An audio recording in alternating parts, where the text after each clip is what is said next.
Find somewhere comfortable tonight. You don't need to follow any of this closely. You don't need to hold on to any particular idea or remember any particular fact. Just let the words come to you the way a distant sound comes through an open window, arriving on its own, asking nothing of you. We are going to spend a little while together thinking about light, about one very particular kind of light. The kind that doesn't scatter, doesn't wander, doesn't tumble out in every direction like sparks from a fire. We are going to think about the kind of light that moves with intention, with order, with a quiet, almost patient perfection. If today was heavy, you can put it down now. Whatever you carried through the hours, the small frustrations, the bigger worries, the things left unresolved, none of that is required here. This is a different kind of space. The science we are going to explore tonight is genuinely beautiful. And it is also genuinely deep, but you don't need to grip it. You can let it wash over you. Understand what you understand and let the rest simply be sound. We are in no hurry. The night is long and soft, and we have all the time we need. Chapter 1. The light that marches in step. Think for a moment about a candle. Not a dramatic image, just a single candle, somewhere nearby, the kind you might light on a quiet evening. The flame is warm, it flickers, and from that tiny, restless source, light pours outward in every direction at once. Upward toward the ceiling, sideways toward the walls, downward across the table, in all directions simultaneously, without preference, without structure. The light from a candle is generous in that way, extravagant even. It gives itself to every corner of the room without favoring any one of them. But that generosity comes at a cost. The light from a candle is, in a very precise physical sense, chaos. Not chaos in the everyday meaning of the word. Not disorder you could see or feel, but chaos at the level of the individual waves of light themselves. Here is what that means. Light is a wave. It oscillates, rises and falls, the way a wave on the ocean rises and falls, except that what is doing the oscillating is not water, but something more abstract, the strength of an electric field and a magnetic field, cycling together through space at an extraordinary speed. Every photon, every tiny packet of light energy travels as one of these oscillating waves, and in the flame of a candle, or in the glowing filament of an ordinary bulb, or in the bright wash of sunlight, billions upon billions of photons are being produced every second by billions of individual atoms, each one acting entirely on its own. Each atom emits its photon at its own moment, in its own direction, at its own phase, which is to say, the peak of one wave does not line up with the peak of the next. Some are rising when others are falling.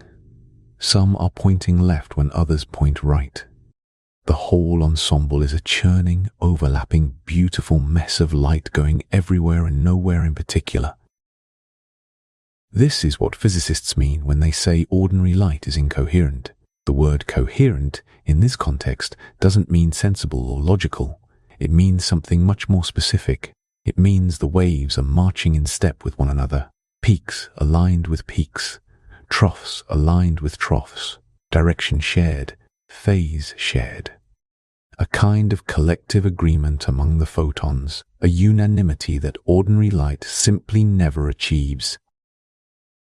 To build an intuition for what phase actually means, think about ripples on a still pond. Imagine you drop a pebble into the center, rings spread outward, smooth, circular, evenly spaced. Now imagine you drop a second pebble a moment later in the same spot, more rings spread outward. If the timing is just right, the rings from the second pebble line up perfectly with the rings from the first.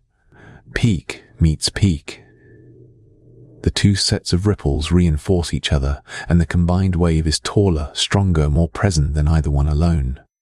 But if the timing is slightly off, if the second pebble lands at the moment when the first wave's peak has become a trough, then peak meets trough and they cancel.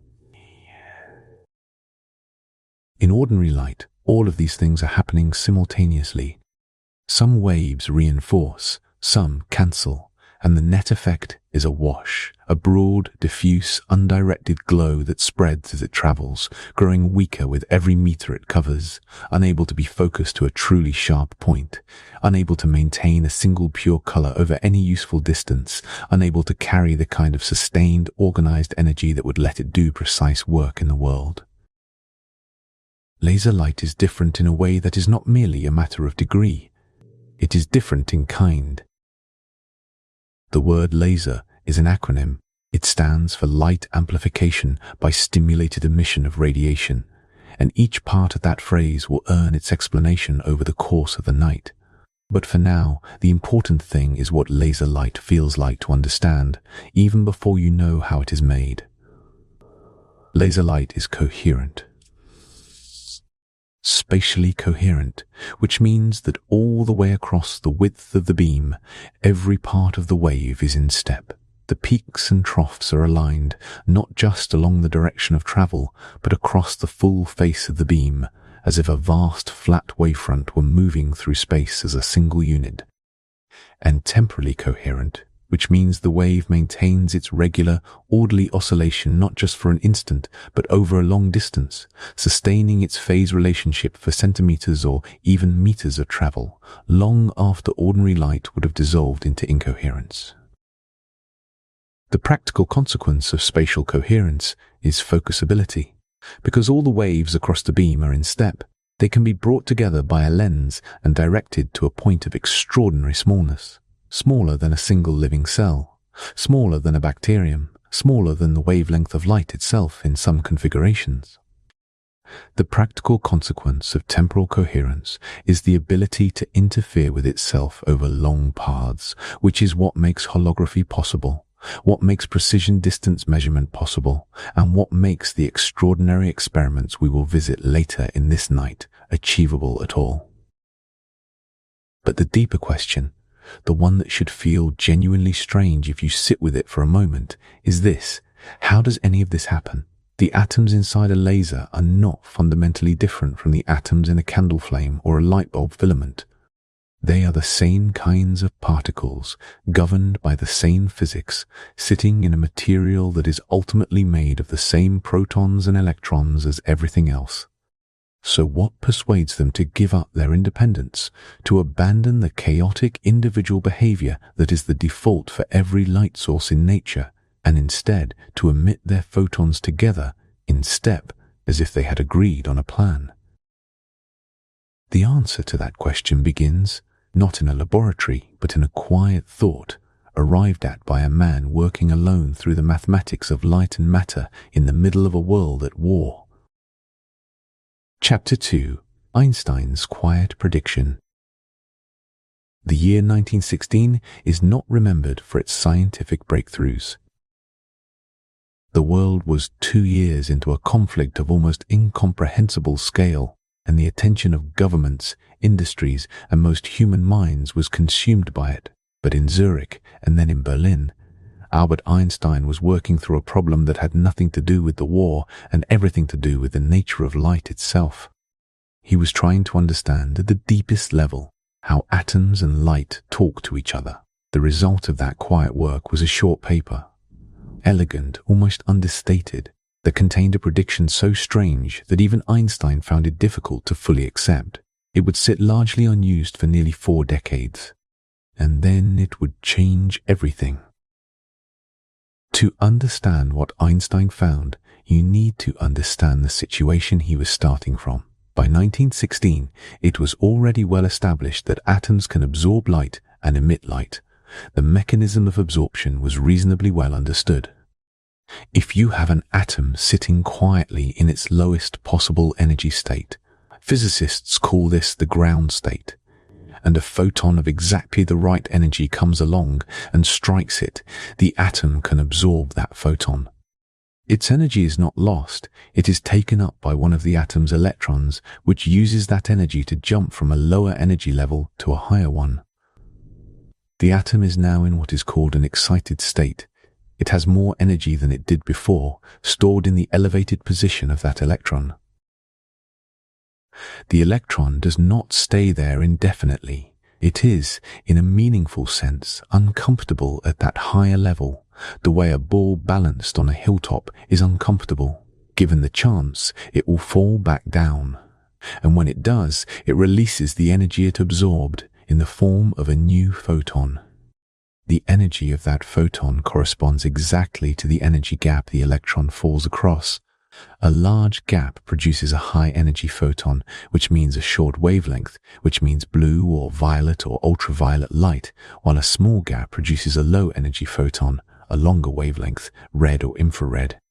This process of an excited atom releasing a photon on its own, at a random moment, in a random direction, is called spontaneous emission. It is the process responsible for almost all the light we encounter in daily life.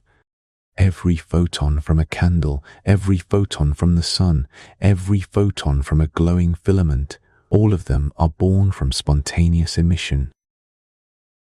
Einstein was working with the statistical mathematics of how large populations of atoms in thermal equilibrium, atoms at a given temperature, with energy distributed among them according to the laws of thermodynamics, interact with the field of radiation around them. He wrote down equations describing the rates of absorption and spontaneous emission, and he found that they didn't balance. The maths didn't work out. If absorption and spontaneous emission were the only two processes, the equations describing the equilibrium between atoms and light were inconsistent. And so Einstein introduced a third process. He called it stimulated emission. Here is what stimulated emission is, and here is why it is so deeply counterintuitive. Suppose you have an atom that is already in an excited state, an electron sitting at a higher energy level than usual, waiting to fall back down. Now suppose a photon arrives. Not any photon, but one with exactly the right energy, the energy that corresponds to the gap the electron is about to fall across. In ordinary absorption, this would not matter. Because the atom is already excited, it has nowhere higher to go on that particular energy ladder. In spontaneous emission, the electron would eventually fall back down on its own and release a photon, but it would do so at a random moment, in a random direction, with a random phase. Stimulated emission is neither of those things. What Einstein's mathematics demanded was this: the incoming photon does not get absorbed. Instead, it acts as a kind of trigger. Its presence stimulates the excited atom to release its stored energy immediately as a new photon. And that new photon, it is an exact copy of the photon that triggered it. Same energy, which means same wavelength, same color, same direction of travel, same phase. The wave peaks of the new photon align perfectly with the wave peaks of the triggering photon. The two photons leave together, in step, marching side by side. One photon goes in, two photons come out, identical twins. It is worth pausing on how strange this is. In every other context we know, energy tends to get absorbed, dissipated, spread around. Things lose order over time. And yet here is a process in which a single organized photon, upon encountering the right atom, produces not absorption but amplification. A second photon that carries the same organization, the same phase, the same direction. The incoming photon has not been consumed, it has been cloned. Einstein derived this result from pure mathematics, from the requirement that his equations had to be consistent with the known laws of thermodynamics. He did not set out to predict a new phenomenon. He was forced to introduce stimulated emission because without it, the numbers simply did not add up. In that sense, the prediction was not a flash of inspiration, but a logical necessity. Nature required it to be true. And yet Einstein himself was not entirely comfortable with what he had found. He noted that the direction of the emitted photon was not something his theory could fully specify. It was determined by the triggering photon, yes, but the precise mechanism felt to him incomplete, a residue of something he didn't yet fully understand. He wrote about it with a characteristic mixture of satisfaction and unease. The physics community received the paper with interest, filed it away, and largely moved on. The concept of stimulated emission was accepted as theoretically correct, but for nearly 4 decades, no one knew what to do with it. The reason was a practical one, and it had to do with a fundamental obstacle built into the nature of atoms at ordinary temperatures. We will come to that obstacle in a moment, because understanding it is the key to understanding why a laser is not trivial to build, why it took until 1960 for the first one to work, and why the physics inside it is so carefully, deliberately constructed. But the seed had been planted in 1916, a quiet prediction, made by a man working through the mathematics of equilibrium while the world outside was anything but. It would wait, patient and unused, for the right conditions to finally bloom. Chapter 3. The Atom's Inner Architecture. Before a laser can work, something must happen inside the atoms of the material at its heart, and to understand that something, truly understand it, not just name it, you need a reasonably clear picture of what an atom looks like on the inside. Not the cartoon picture of a miniature solar system with electrons orbiting a nucleus the way planets orbit the sun. That image, while useful as a first sketch, misses something essential. The reality, as quantum mechanics reveals it, is stranger and more interesting. Electrons in an atom do not orbit freely, choosing any distance they like from the nucleus. They are constrained. They can only exist at certain specific, well-defined energy levels. Between those levels, they simply cannot be. It is not that they pass through the in-between regions quickly, it is that the in-between regions are forbidden. The energy levels are discrete, separated by gaps, and an electron must occupy one of them or none of them. Think of it as a ladder. Not a continuous ramp you can stand at any height on, but a ladder with rungs at fixed positions and nothing but empty air between the rungs. An electron can stand on the first rung, or the second or the third, but it cannot hover halfway between the first and second. The rungs are the only permitted positions. The reason for this goes deep into quantum mechanics, into the wave-like nature of electrons, and the requirement that their wave patterns fit neatly around the nucleus in a way that is self-consistent.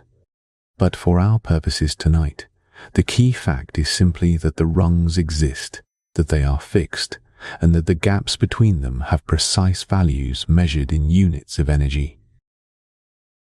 Now, what happens when light meets an atom? We touched on this in the previous chapter, but here we can go deeper. A photon carries a specific amount of energy determined by its wavelength. If that energy exactly matches the gap between 2 rungs of the atom's ladder, the energy difference between a lower level and a higher one, then the photon can be absorbed. The electron accepts the photon's energy and uses it to jump from the lower rung to the higher one. The photon is gone. Its energy is now stored in the elevated electron. If the photon's energy does not match any gap in the ladder, the atom is transparent to it. The photon passes straight through without interacting. This is why different materials are transparent to some wavelengths and opaque to others. It all comes down to whether the available photon energies match the gaps in that material's energy ladder. So far, so orderly. But here is where it gets more interesting, and where the specific architecture of particular atoms becomes crucial for the laser. When an electron absorbs a photon and jumps to a higher rung, it is in an excited state. It is unstable there, and the question of how long it stays before falling back down is not a fixed, universal answer. It depends enormously on which rung it has jumped to. An electron sitting at a typical excited level will fall back down in a time measured in nanoseconds, billionths of a second. That is so fast that for most practical purposes, the excited state is essentially instantaneous. The electron absorbs a photon, blinks upward, and almost immediately releases a new photon and falls back down. Spontaneous emission happens so quickly that there is never time for any significant population of excited atoms to build up. They are created and destroyed before they can accumulate. But some energy levels are different. Some rungs on the ladder are, for reasons rooted in the specific quantum structure of the atom, much more stable than others. An electron that reaches one of these levels finds itself in a kind of energetic holding pattern. The rules that normally govern how quickly an electron can fall back down are, for these particular levels, suppressed. The electron lingers, not for nanoseconds, but for microseconds or even milliseconds, 1,000 times longer or 1,000,000 times longer than a typical excited state. These special, long-lived levels are called metastable states. From the Greek meta, meaning beyond or after, combined with stable, meaning they are stable beyond what you would normally expect, without being permanently stable. Metastable states are the secret ingredient of the laser. If you want stimulated emission to dominate over spontaneous emission, if you want incoming photons to trigger copies of themselves rather than simply being absorbed, you need a situation where the atoms in your material are more likely to be in an excited state than in their lower state. Because only an excited atom can undergo stimulated emission. An atom in its ground state, when struck by a photon, will simply absorb it. So for stimulated emission to win, you need to tilt the odds. You need more atoms sitting in the excited state than in the lower one. This condition is called population inversion, the word population referring to the number of atoms at each energy level, and inversion referring to the fact that the normal situation has been flipped. Normally, at any ordinary temperature, the vast majority of atoms are in their lowest energy state, their ground state. It takes energy to excite an atom, and thermal energy alone is not usually enough to keep significant numbers of atoms excited at the same time. Population inversion is not a natural equilibrium condition. It has to be forced. And here is where the metastable state becomes indispensable. If you keep pumping energy into your atoms, keep knocking electrons up to higher rungs, but those electrons immediately fall back down in nanoseconds, you can never accumulate a population of excited atoms. They drain away as fast as you fill them. It is like trying to fill a bathtub with the drain wide open and the tap running too slowly. You can never get ahead. But if the energy level you are filling is metastable, if the drain is nearly closed, then the electrons you pump up there stay. They accumulate. You keep adding more, and they linger, building up a reservoir of excited atoms like water rising behind a dam. Given enough pumping, you can eventually tip the balance so that more atoms are sitting in the metastable state than in the lower state they would transition to. Population inversion is achieved. The gain medium is primed. The word gain in this context is used in the engineering sense. It means amplification. A gain medium is a medium that, under the right conditions, amplifies light passing through it rather than absorbing it. The amplification happens through stimulated emission. A photon enters the medium, triggers a copy of itself from an excited atom, and now two photons continue forward. Each of those triggers another, and so on. The light grows as it travels. But there is one more subtlety worth sitting with. The three-level system in which you pump atoms from their ground state up to an excited state and then harvest the photons as they fall to the ground state has a fundamental problem. The ground state is also the lower level of the laser transition, which means that as soon as you start producing laser photons, those photons can be reabsorbed by atoms that have already returned to the ground state. The ground state is always being replenished, so you have to work very hard to maintain inversion against that constant drain. Many practical lasers instead use what is called a four-level system, in which the lower level of the laser transition is not the ground state, but a different, intermediate level that is itself quickly depopulated.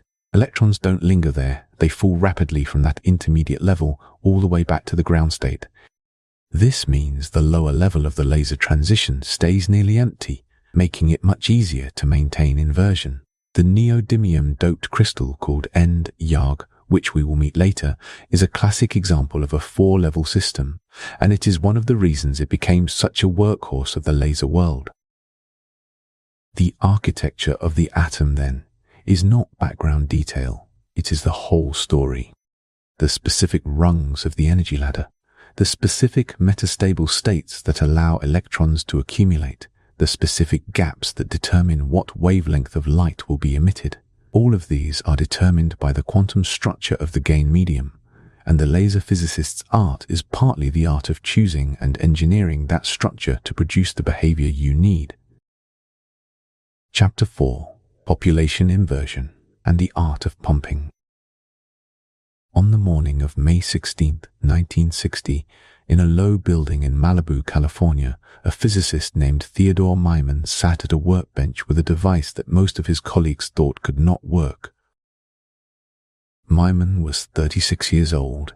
He had been working at Hughes Research Laboratories, and he had spent months trying to build a device that could achieve what Einstein's 1916 paper had predicted was possible: a working optical amplifier, a machine that could generate coherent light through stimulated emission.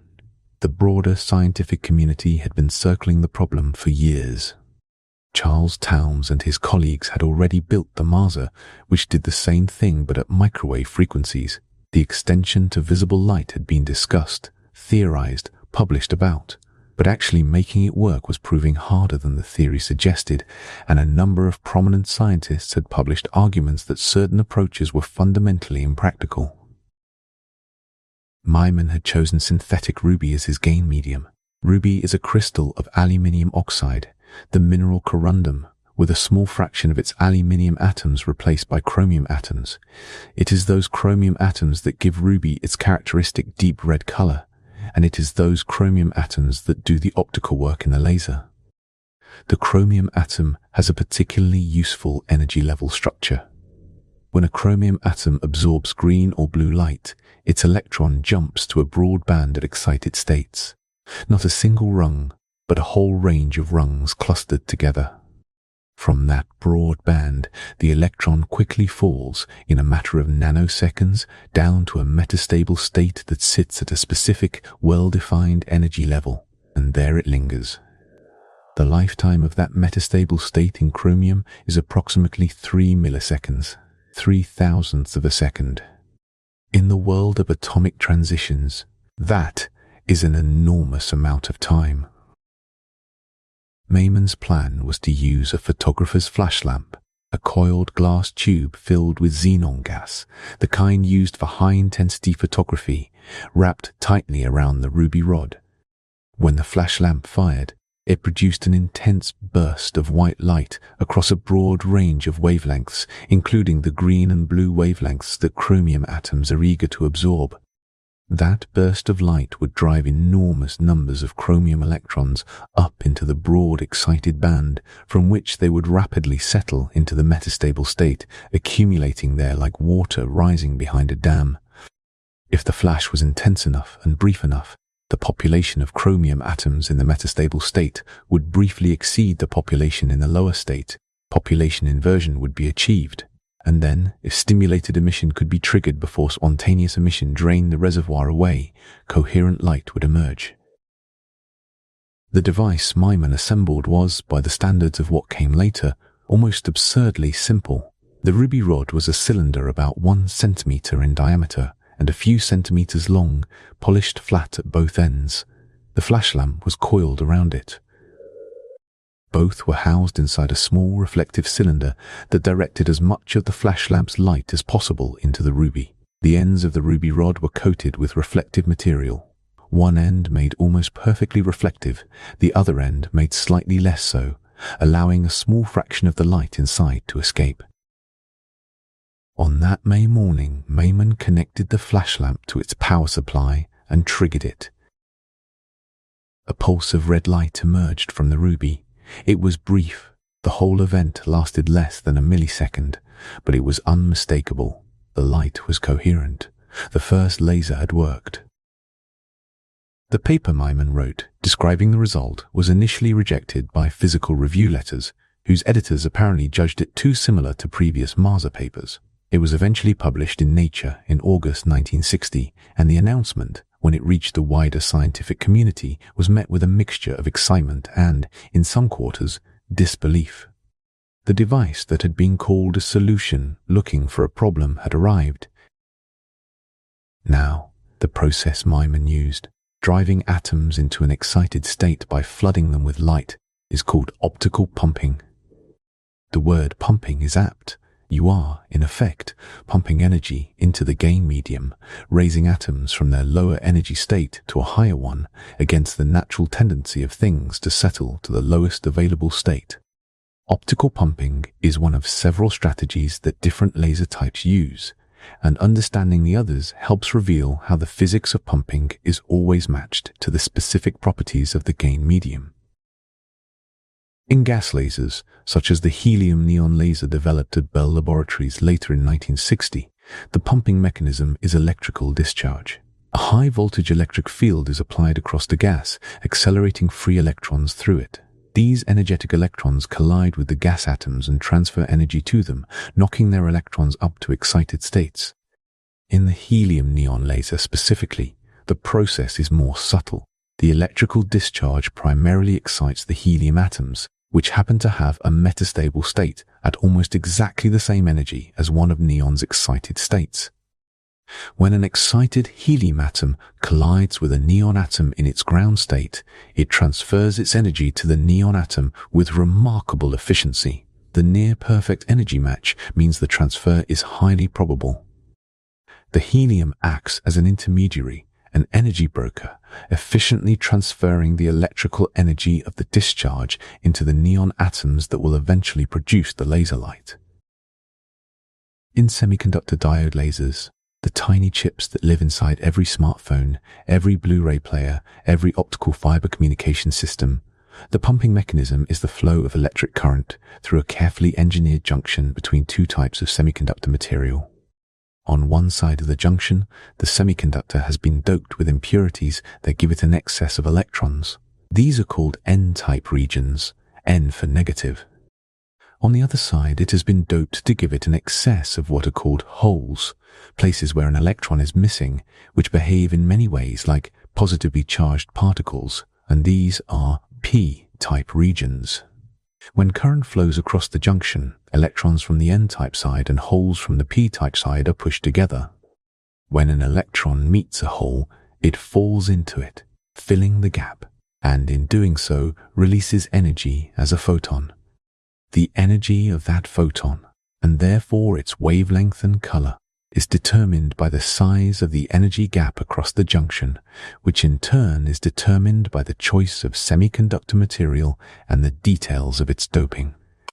Diode lasers can be engineered to emit at almost any wavelength from the near ultraviolet to the mid-infrared simply by adjusting the composition of the semiconductor. In carbon dioxide lasers, used extensively in industrial cutting and welding, the gain medium is a mixture of carbon dioxide, nitrogen, and helium gases, and the pumping is again electrical discharge. But here, the relevant transitions are not electronic. They are not electrons jumping between energy levels. The carbon dioxide molecule as a whole can vibrate in several different ways. The two oxygen atoms can stretch symmetrically away from the central carbon atom and back, or they can bend at the carbon, or they can stretch asymmetrically. Each of these vibrational modes has its own set of quantized energy levels, and the transitions between them correspond to photons in the infrared region of the spectrum, at a wavelength of around 10 micrometers. Carbon dioxide lasers are extraordinarily efficient and can produce continuous beams at power levels of many kilowatts, which is why they are the tool of choice for cutting through thick metal. In each of these cases, optical pumping, electrical discharge, current injection, the fundamental purpose is the same. Energy is being fed into the gain medium in whatever form that medium can most readily accept, and that energy is being used to push atoms or molecules or electron hole pairs into excited states faster than they can drain back down. The art of pumping is the art of finding the right form of energy delivery for the specific physics of your chosen material. It is a deeply practical science, full of engineering ingenuity, but it rests on the same conceptual foundation that Einstein laid in 1916. The excited state must be populated, and it must stay populated long enough for stimulated emission to take over. With the gain medium primed, electrons accumulated in metastable states, population inversion achieved, the reservoir full and waiting. Chapter 5. The optical cavity and the avalanche of light. Imagine the gain medium sitting alone, a ruby rod, or a tube of gas, or a chip of semiconductor, with its population of excited atoms holding their energy, ready to release it. Left entirely to themselves, those atoms would eventually undergo spontaneous emission. One by one, or in a slow cascade, they would release their stored energy as photons, emitting in random directions at random moments, each photon going its own way. The result would be a burst of bright fluorescence, light in every direction, incoherent, diffuse, like a lamp, not a laser. What transforms this potential into a laser is the optical cavity. In its simplest form, the optical cavity is just two mirrors, one at each end of the gain medium facing each other. One of the mirrors is made as perfectly reflective as possible. It bounces back nearly every photon that reaches it, losing only a fraction of a percent to absorption. The other mirror is also highly reflective, but not perfectly so. It is designed to transmit a small fraction of the light that strikes it, typically somewhere between 1% and 50%, depending on the laser design. And that transmitted fraction is the laser beam that emerges into the world. The rest is reflected back into the gain medium. Now consider what happens when the gain medium is pumped and population inversion is established. Spontaneous emission begins, as it always does, with photons going in every direction. The vast majority of these photons immediately leave the gain medium through its sides, or strike the mirrors at an angle and bounce away into the walls of the housing. They are lost, but a small fraction, a very small fraction, of the spontaneously emitted photons happen to be traveling in exactly the right direction, precisely parallel to the long axis of the cavity, straight toward one of the mirrors. One of these photons travels along the axis and reaches the reflective end mirror. It bounces back. Now it is traveling in the opposite direction along the same axis, back through the gain medium. As it travels, it passes through the population of excited atoms. And here is where stimulated emission enters the story. When that photon passes close to an excited atom, one sitting in its metastable state with energy stored and ready, it triggers stimulated emission. The excited atom releases a second photon identical to the first, same wavelength, same direction, same phase. Now there are two photons traveling together along the axis. They continue forward and reach the other mirror. They bounce back. Now they are traveling in the original direction again, back through the gain medium. Each of them triggers another stimulated emission. Now there are 4 photons. Those 4 trigger 4 more. 8, 16. This is the cascade, the avalanche of light. Each pass through the gain medium multiplies the number of photons, provided there are still excited atoms available to trigger. The numbers grow with each reflection, building rapidly as long as the pumping continues to maintain population inversion, replenishing the excited atoms as they are depleted by stimulated emission. The cavity does something else that is equally important. It selects for direction. Only photons traveling precisely along the cavity axis survive to make multiple passes. A photon that is traveling at even a very slight angle to the axis will, after a bounce or two, drift sideways and escape through the walls of the gain medium rather than striking the mirror cleanly. It is lost from the cavity. The mirrors act as a filter, ruthlessly eliminating every photon that doesn't travel in exactly the right direction.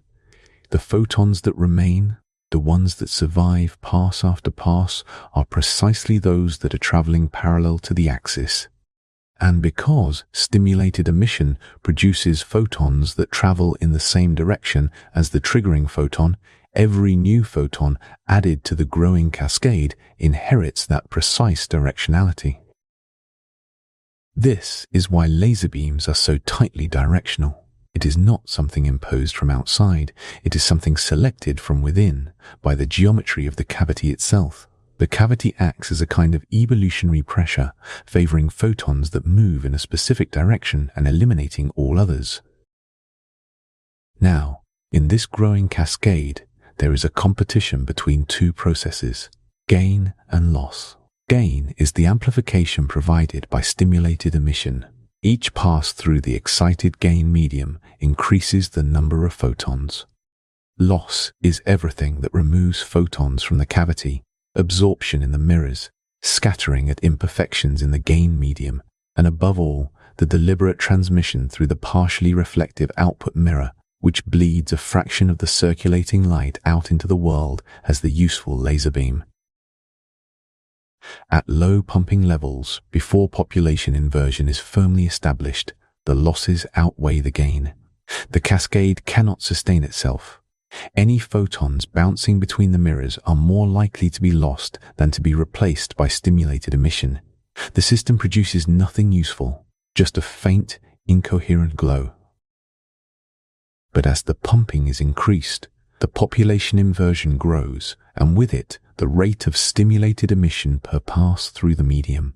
At a certain pumping level, the gain per round trip exactly equals the loss per round trip. This is the laser threshold. Above it, the cascade becomes self-sustaining, and the circulating power inside the cavity grows rapidly until it reaches a steady state where the gain is exactly balanced by the total losses. At that steady state, the fraction of light leaking through the output mirror is the laser beam, coherent, directional, monochromatic, and sustained. The threshold is a real, physically sharp transition. Below it, the device is essentially just a lamp with mirrors.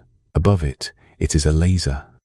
This sharpness is reminiscent of other threshold phenomena in physics, the way a nuclear chain reaction either sustains itself or doesn't, depending on whether each fission event produces enough neutrons to trigger more than one further fission.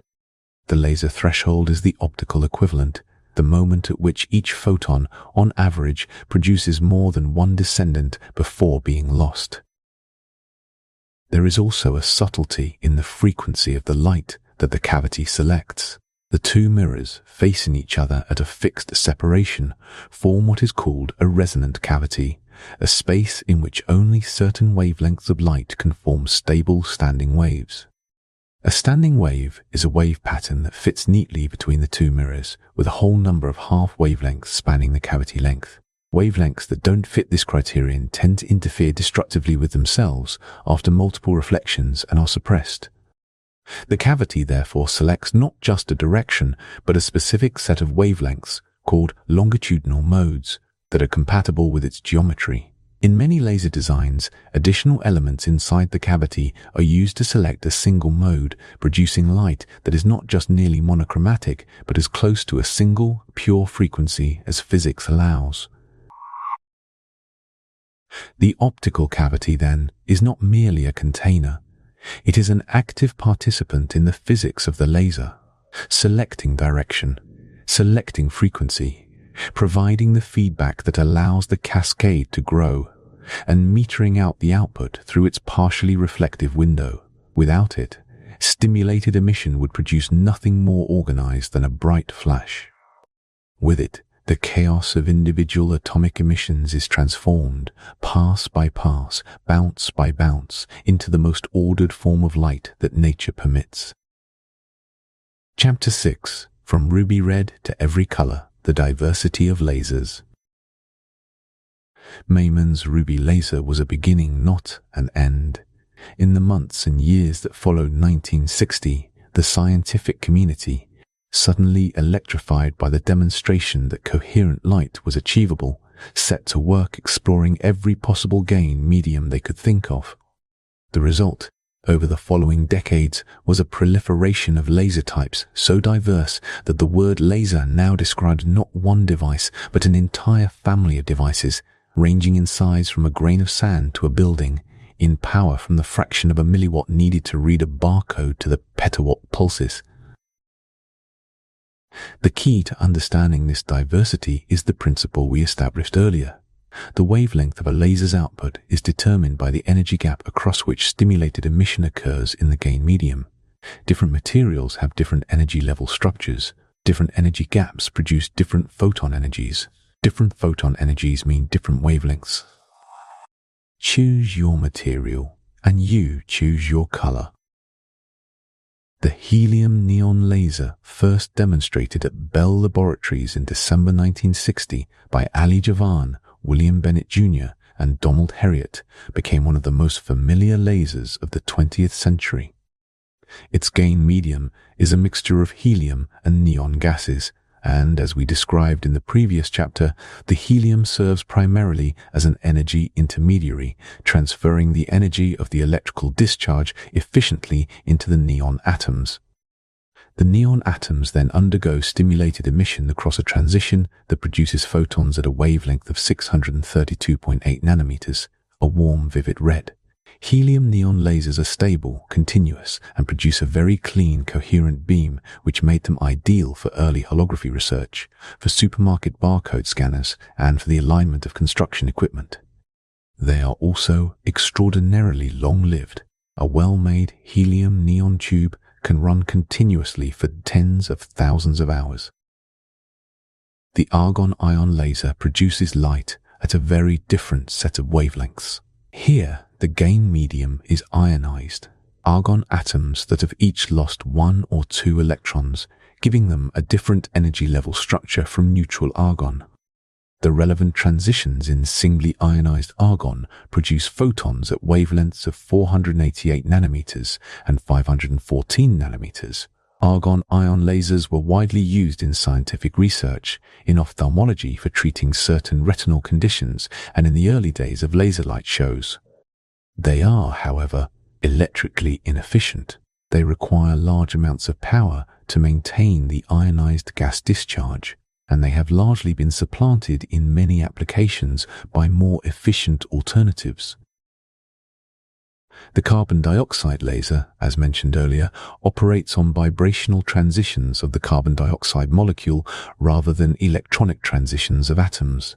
Its output wavelength of around 10 micrometers is deep in the infrared, far beyond what the human eye can see. Carbon dioxide lasers can produce continuous beams at power levels measured in kilowatts, and their infrared wavelength is efficiently absorbed by many materials, including metals, plastics, ceramics, and biological tissue. This makes them the workhorses of industrial laser processing, cutting sheet metal, welding car bodies, drilling ceramic circuit boards. A carbon dioxide laser cutting through a centimeter of steel does so with a precision that mechanical tools cannot match, and it does so because the physics of the gain medium, the specific vibrational energy levels of the carbon dioxide molecule, happens to produce photons at exactly the wavelength that steel absorbs most readily. The neodymium-doped crystal laser, known as NYAG, where YAG stands for yttrium aluminium garnet, the crystal host, is a solid-state laser in the tradition of Maimon's ruby, but with important differences. The gain medium is a synthetic garnet crystal into which a small fraction of neodymium ions have been introduced. Neodymium has a particularly well-suited energy level structure. It operates as a 4-level system, meaning the lower level of the laser transition is not the ground state, but an intermediate level that rapidly empties, making population inversion relatively easy to maintain. The output wavelength is 1064 nanometers, near infrared, just beyond the visible. Canned YAG lasers can be run continuously or pulsed, can be made compact, and are efficient enough to be used in a vast range of applications, from surgical procedures to range finding to materials processing. They can also be modified, using a technique called frequency doubling, in which the output is passed through a special crystal that combines pairs of photons to produce photons of twice the energy, to produce green light at 532 nanometers, which is why many green laser pointers contain a small ND, YAG, or similar crystal, rather than a directly green. The semiconductor diode laser deserves its own moment of quiet wonder. These are the lasers that have most profoundly transformed everyday life, because they are tiny. The active region where lasing occurs can be smaller than 1,000th of a millimeter, and they are efficient, converting electrical current directly into laser light with efficiencies that can exceed 50% in some designs. The semiconductor materials used, gallium arsenide, indium gallium arsenide, gallium nitride, and dozens of others, can be engineered to produce light at almost any desired wavelength by adjusting their chemical composition. The red lasers in CD players, the near-infrared lasers in fiber-optic communication links, the blue-violet lasers in Blu-ray drives, and the green and blue lasers in laser projectors are all diode lasers, each one a tiny chip of carefully engineered semiconductor material pumped by the flow of current across a junction, emitting coherent light from an active region smaller than a human hair. And then there is chirped pulse amplification, a technique that changed what was possible at the extreme end of laser power and earned its inventors the Nobel Prize in Physics in 2018. The problem it solved was this.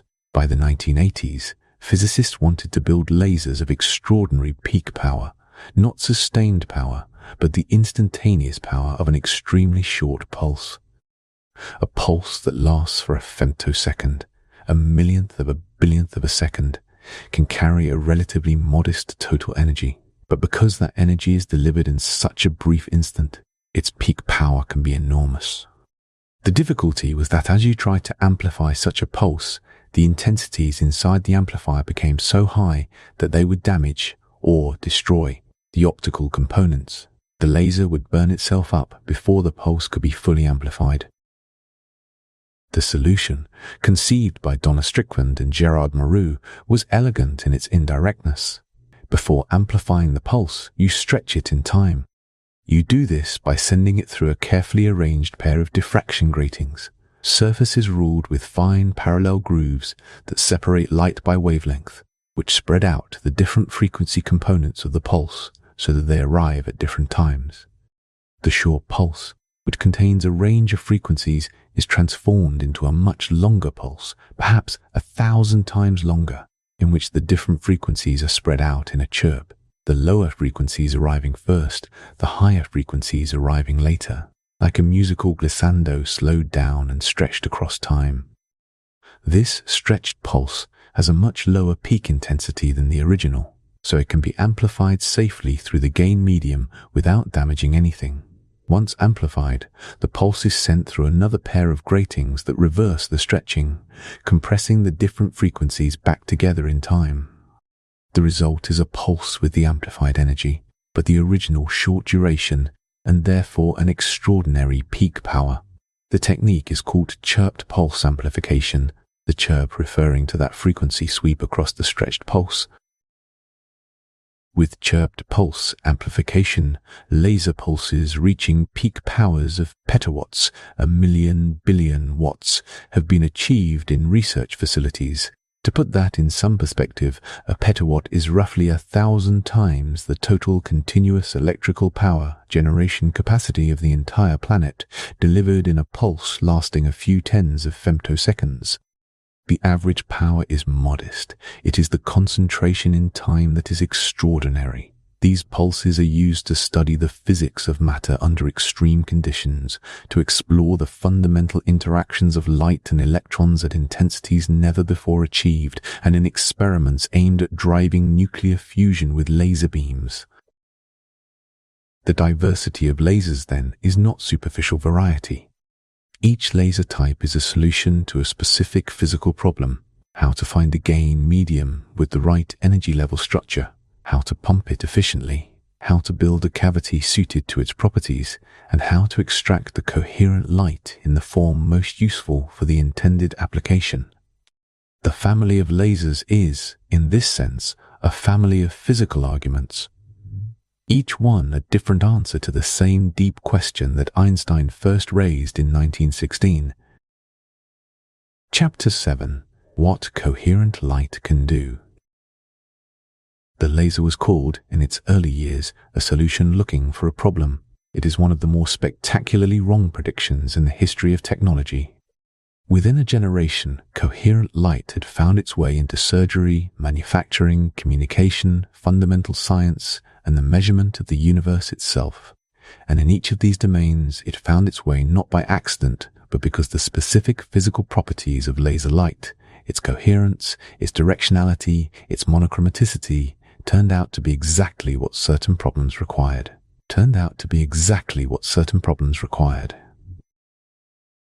Let us begin with focusability, because it flows directly from spatial coherence and because it leads to some of the most intimate and precise applications of laser technology. When a beam of light is spatially coherent, when all the waves across the width of the beam are in phase with one another, something remarkable becomes possible. A lens can take that beam and bring it to a focus. And because the waves are all in step, they arrive at the focal point simultaneously, reinforcing one another through constructive interference, concentrating all the beam's energy into the smallest possible spot. The size of that focal spot is not determined by the optics alone. It is determined by the wavelength of the light and the geometry of the focusing system. For visible laser light, focused through a good lens, the spot can be smaller than a micrometer, smaller than a single bacterium, smaller than the nucleus of a human cell. This is the physical basis of LASIK eye surgery. In LASIK, which stands for laser in situ keratomylesis, though the name matters less than the process, an excimer laser, which produces ultraviolet light at a wavelength of around 193 nanometers, is used to reshape the cornea, the transparent curved surface at the front of the eye that does most of the eye's focusing work. The ultraviolet photons from an excimer laser carry enough energy to break the molecular bonds in the corneal tissue directly, ablating, vaporizing tiny amounts of tissue with each pulse without heating the surrounding material. Because the beam can be focused to a precise spot and steered with great accuracy, the surgeon can remove material in a carefully calculated pattern, changing the curvature of the cornea and correcting the patient's refractive error. The whole procedure takes minutes. The precision is achievable only because of spatial coherence. Without it, the beam could not be focused to the necessary sharpness. The same principle of tight focusability underlies the use of lasers in cancer surgery. Carbon dioxide lasers, focused to a fine spot, can cut through soft tissue with remarkable precision, cauterizing the blood vessels as they cut by heating the surrounding tissue just enough to seal them. The cut is clean, the bleeding is minimal, and because the laser can be directed through a fiber optic cable and steered by a robotic arm, it can reach places that a surgeon's hand cannot.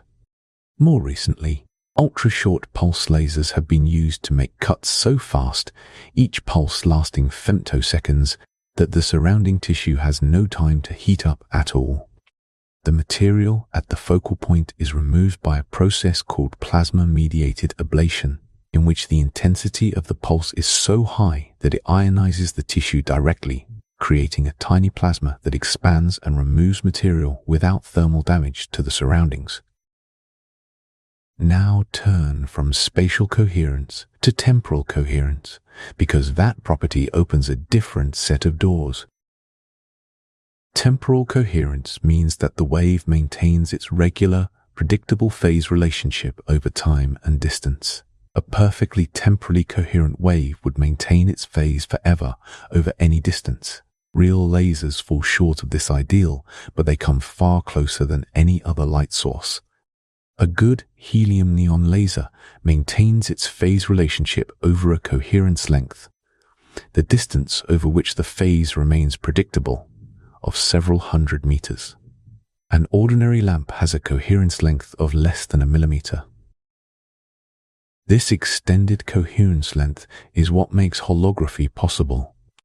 Holography, developed theoretically by Denis Gabor in 1948 and practically realized with the advent of the laser in the 1960s, is a method of recording not just the intensity of light reflected from an object, as an ordinary photograph does, but the full wave information, both the amplitude and the phase. To record phase information, you need a reference beam that maintains a stable phase relationship with the beam reflected from the object over the entire area of the recording medium. This requires a light source with a coherence length at least as long as the path difference between the reference beam and the object beam, which, in a typical holographic setup, is tens of centimeters. Only laser light has this property. When the recorded hologram is illuminated later, the wave information encoded in it reconstructs the original light field, producing a three-dimensional image that appears to float in space, visible from different angles as if the original object were present. The same temporal coherence that makes holography possible also makes LiDAR work. LiDAR, which stands for light detection and ranging, measures distances by sending out a pulse of laser light and timing how long it takes to return after reflecting from a target. The speed of light is known with extraordinary precision, so the round-trip travel time directly gives the distance. For short-range applications, this is straightforward.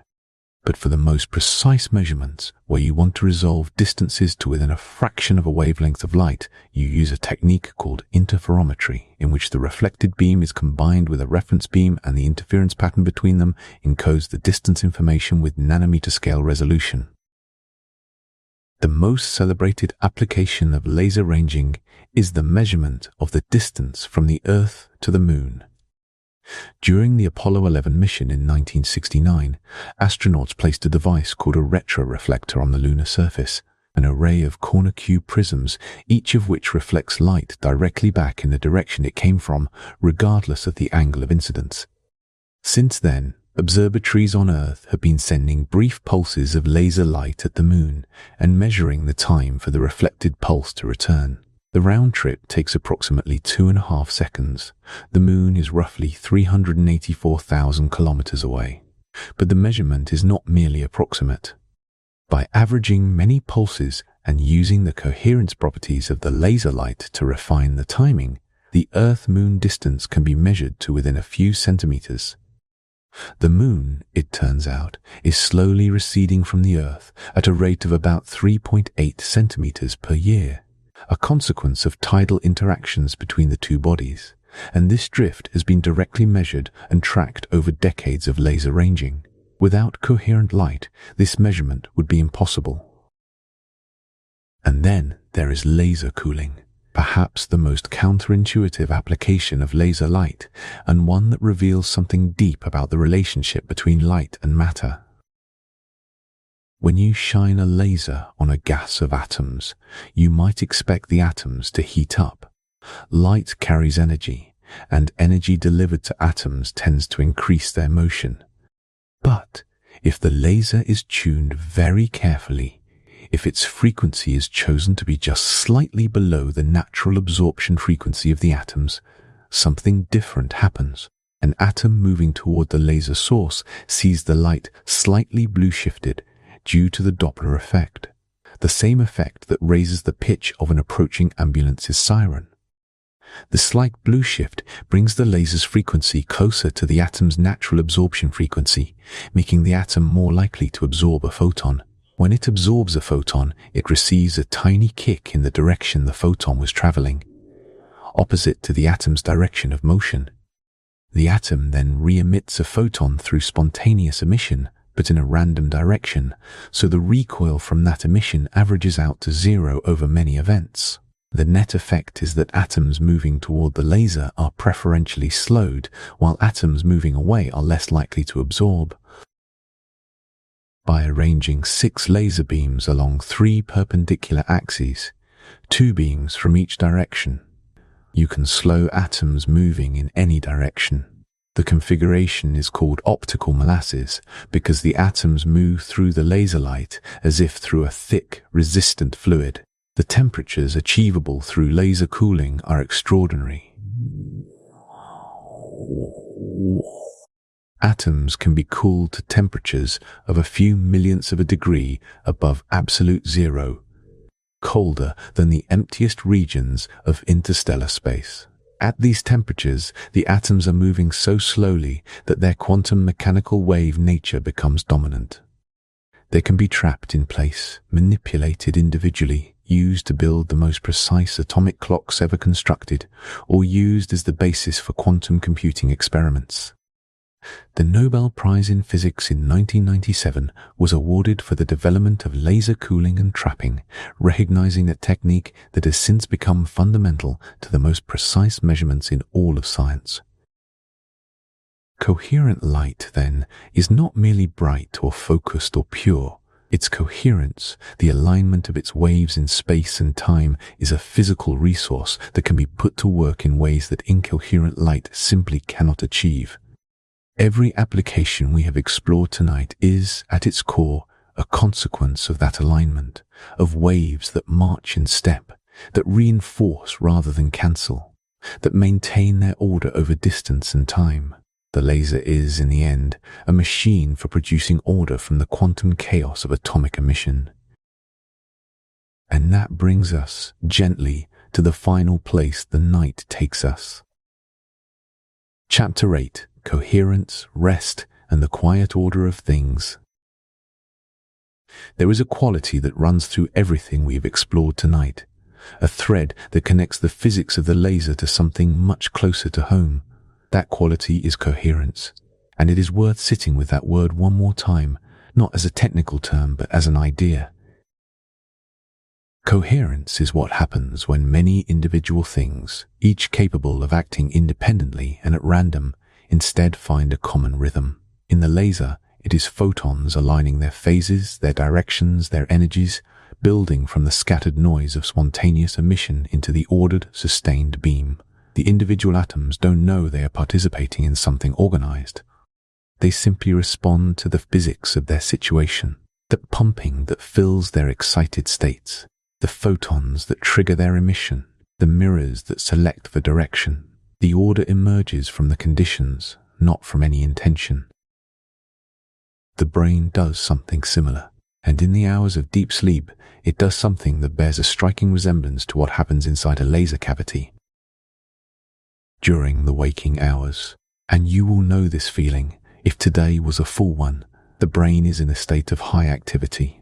Billions of neurons are firing, each one responding to its own inputs, its own history, its own moment-to-moment demands. The electrical activity of the brain during alert wakefulness is characterized by waves of high frequency and low amplitude, fast, small oscillations, typically in the range of 15 to 30 cycles per second, which neuroscientists call beta waves. These waves are the signature of a busy, engaged brain, lots of activity, but relatively little synchrony. Different regions are doing different things. The chatter is constant, varied, and largely independent from one region to the next. It is, in the language we have been using tonight, incoherent.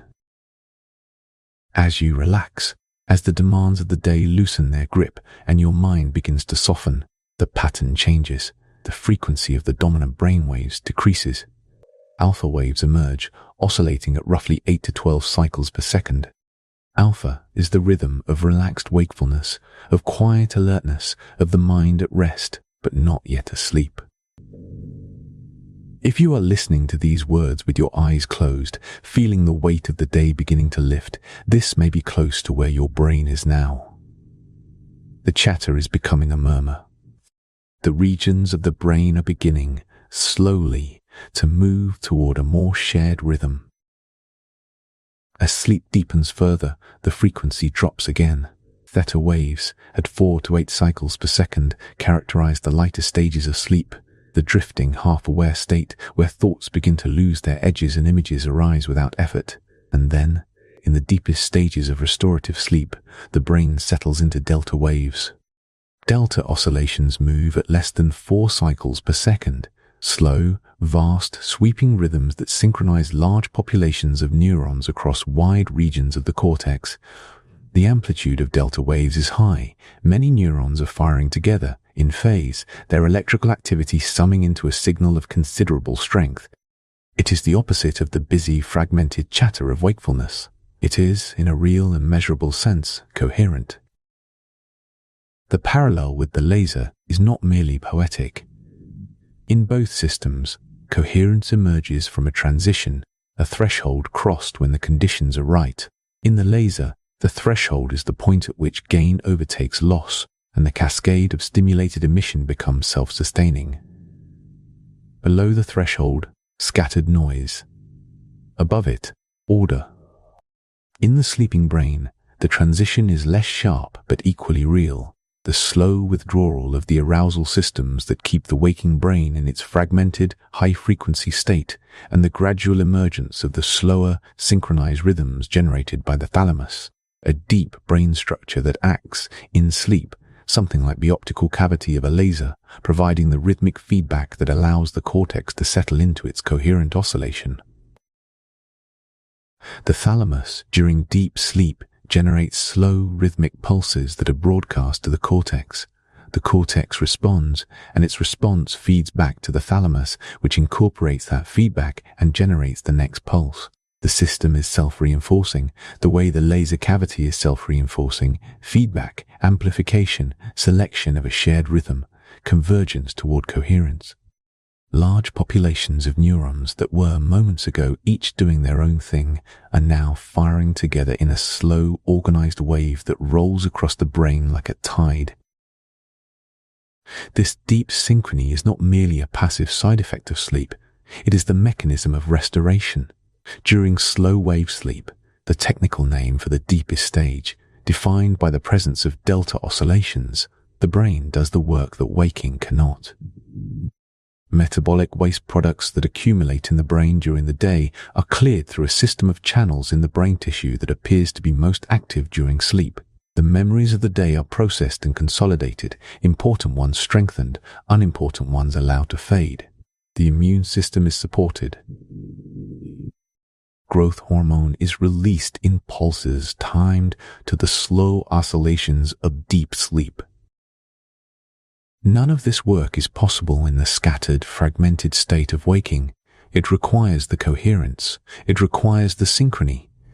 Just as a laser cannot cut steel with incoherent light, no matter how bright, the brain cannot perform its deepest restorative functions in the fragmented state of wakefulness. There is something quietly beautiful in the fact that the same principle, coherence emerging from the right conditions, order arising from what was scattered, underlies both one of the most powerful technologies humans have ever built and the nightly renewal of the mind that allows us to go on existing, thinking, feeling. The laser achieves its coherence through pumping, through population inversion, through the feedback of the optical cavity, through the patient accumulation of stimulated emission until the threshold is crossed and the beam emerges. The sleeping brain achieves its coherence through the withdrawal of daytime demands, through the slow lowering of the arousal systems, through the rhythmic feedback of the thalamus, through the patient synchronization of neurons, until the deep oscillation takes hold and the restorative work can begin. In both cases, the order is not imposed from outside. It emerges. It arises from the physics of the situation, from the architecture of the system, from the conditions being right. And in both cases, the transition from noise to order is not gradual, but threshold-like, a point at which something qualitatively different begins to happen. Above it, coherent. If today was difficult, if the hours were long or the worries heavy, then what your brain is beginning to do right now, as the words of this night grow slower and the images softer, is exactly this. It is finding its threshold. It is moving from the fragmented, high-frequency chatter of a mind that has been busy and pressured and alive to the world toward the slow, vast, synchronized rhythms of deep restoration. The neurons that have been firing independently are beginning to find each other. The common rhythm is beginning to emerge. You don't need to do anything to help it. You cannot force coherence any more than you can force a laser to laze by pushing harder on the gain medium. The conditions are already being set. The pumping has stopped. The demands of the day are behind you. The threshold is close. Einstein worked through the mathematics of light and atoms in 1916 and found, to his own surprise, that coherence could be coaxed from chaos, that a single organized photon, meeting the right conditions, could trigger a cascade of order. Myman wrapped a ruby rod in a photographer's flash lamp and crossed the threshold in 1960. And every night, in the quiet architecture of the sleeping brain, something equally remarkable happens. The scattered electrical noise of a day fully lived begins to slow and deepen and synchronize until something coherent and vast and restorative settles across the whole of the mind. The science grows quiet now. The sentences are shorter. The images softer. Somewhere behind you, the day has already grown distant. The light that was scattered has found its direction. The waves that were out of step are beginning, slowly, to align. And so we leave it there. Let the words go. Let the quiet come. Drift now, if you're ready. Sleep well.